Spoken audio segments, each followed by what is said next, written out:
Assalamualaikum warahmatullahi wabarakatuh. Saya Putra Octavianingrum dengan NIM 221131089. Di sini saya akan melakukan atau memberitahu cara etika dan batuk bersin yang benar. Proper cough atau sneeze etiquette. 1. Cover your nose and mouth when coughing atau sneezing with a tissue or salve. This is so that the virus does not spread into the air and spread to the other people.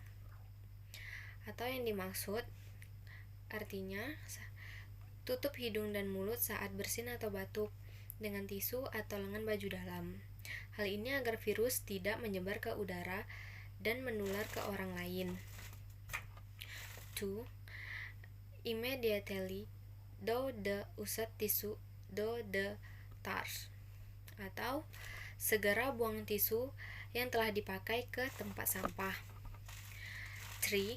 Wash your hand with clean water and soap or an alcohol based hand rub, atau cuci tangan dengan menggunakan air bersih dan sabun atau pencuci tangan berbaris alkohol.